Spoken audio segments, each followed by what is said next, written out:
ये हरीश जो है अरब की डिश है। सऊदी अरब से हैदराबाद दक्कन आई। हैदराबाद दक्कन में ये आई तो ये ठीक ही सी एक ऐसा हलीम हरीश थी जिसमें नमक मसाले नहीं थे। वहाँ आके गरम मसाले वगैरह ऐड किए गए, इसमें मसाले ऐड किए गए हैदराबाद के मसाले और चटपटापन लाया गया।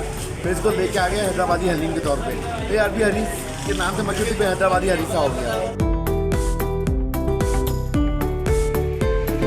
इसमें गंदम और गोश्त घोटा जाता है और मसाले इसके साथ ऐड किए जाते हैं। खुरमा बनाया जाता है इसका। इसमें दालें नहीं होती, दालें इसमें ऐड नहीं की जाती। ये गंदम, गोश्त और जौ ये चीज़ ऐड करके इसको बनाया जाता है। ये हैदराबाद दक्कन के हवाले से मशहूर है, अरब के हवाले से मशहूर है। ये हैदराबादी दुकान है दक्कन अचार का, तो ये हैदराबादी दुकान के हवाले से यह मशहूर है हैदराबादी हरीश। हरीश को बनाना आसान नहीं है, बहुत सिस्टम है। हलीम से बिल्कुल हटके होती है, ये देखा बिल्कुल होता है, बिल्कुल स्टाइल ही अलग है। रात से तैयारी होती है इसकी, 12 बजे दिन में जाके तैयार होती है। तकरीबन 9-10 घंटे लगते हैं इसको तैयार करने। सिर्फ रमज़ान में लगते हैं, वरना तो बुकिंग को ऑर्डर पर तैयार किया जाता है। एक्चुअली ये सऊदीया की डिश है हरीस। अरबी लोग बहुत शौक से खाते थे ये, मगर ये इनके भी वालिद साहब किसी ज़माने में वहाँ रहे हैं, दुबई में ना, सऊदीया में रहे हैं। वो वहीं से सीख कर आए थे। आज 40 साल हो गए इनको, और ये बहुत ही मशहूर हरीस है यहाँ का।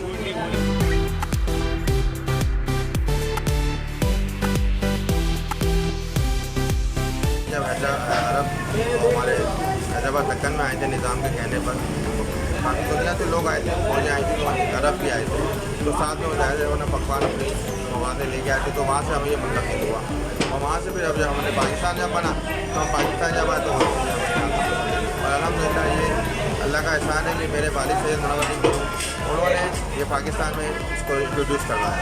वो एक बुनियाद लगी पाकिस्तान के अंदर और अल्हम्दुलिल्लाह तकरीबन 50-55 साल से ज़्यादा करता हो गया। पाकिस्तान बना था जब से वहाँ से माइग्रेट करके हैदराबाद दक्कन से और बेंगलोर वगैरह से जो लोग आए थे वो यहीं आए थे। ये मरकज़ सब हैदराबादियों के लिए बैन और जब से ये इसका और हैदराबाद के के नाम से ये हैदराबाद कॉलोनी रखी गई है। और अल्हम्दुलिल्लाह यहाँ पर हम 12 महीने कैटरिंग का काम करते हैं और सारा ट्रेडिशनल हैदराबादी फूड हम सप्लाई करते हैं। कराची इवन यहाँ से पूरे पाकिस्तान से लोग आते हैं और ये हमारी हैदराबादी सौगात लेने खाने के लिए।